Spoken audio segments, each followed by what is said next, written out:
This isn't just a behind-the-scenes tour. This is going to be more of a above-the-scenes tour.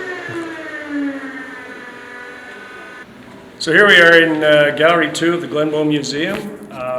We're going to be taking a look at a piece called The Architectural Forest by Nick Cave. As you can see, it is a rather involved piece of sculpture to put up, and we'll give you a little overview of what it took to put it up. It is 31 feet long. At its longest point, it's 16.5 feet wide at its widest point. I think it's 11'4" in length.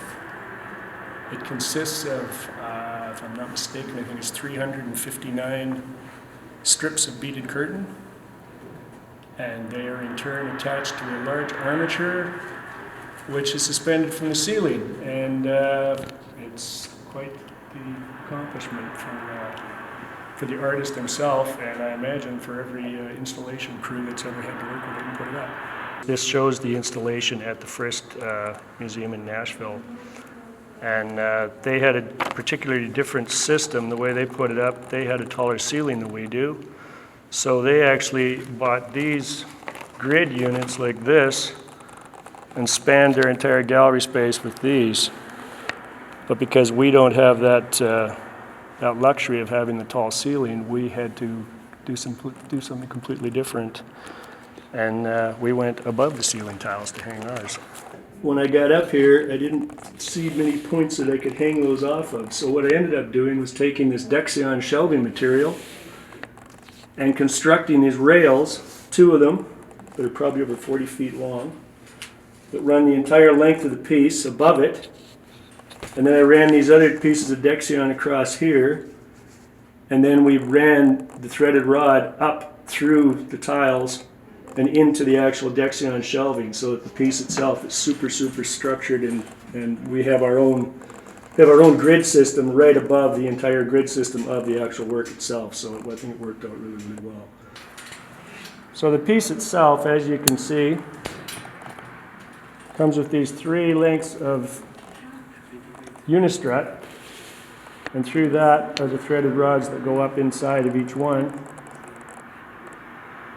And in some cases, they actually put the unistrut up first and then brought these pieces that they put together, the wooden rails, construct those on the floor, bring those up, connect those, and then proceed to put in the rails with the beaded curtain on. At the Frist in Nashville, like I said, they had 3 scissor lifts.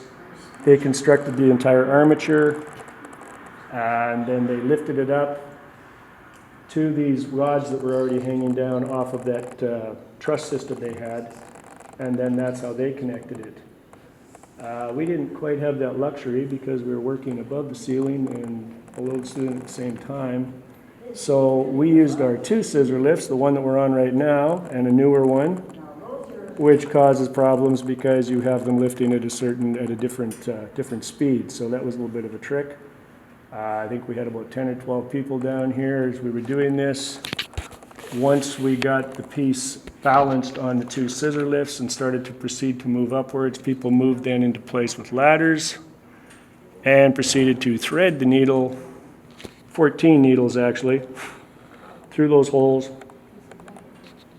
And then someone was above securing it. Once it went through the Dexion shelving, then we secured it with nuts and bolts and washers and secured the whole thing. Then we leveled it off. You start at one end and in the middle and basically work your way out to what you finally have now here. You have lengths of wooden strips that are then have anywhere from, I'm not sure, probably 7 to maybe 50 lengths of beading hanging off of it.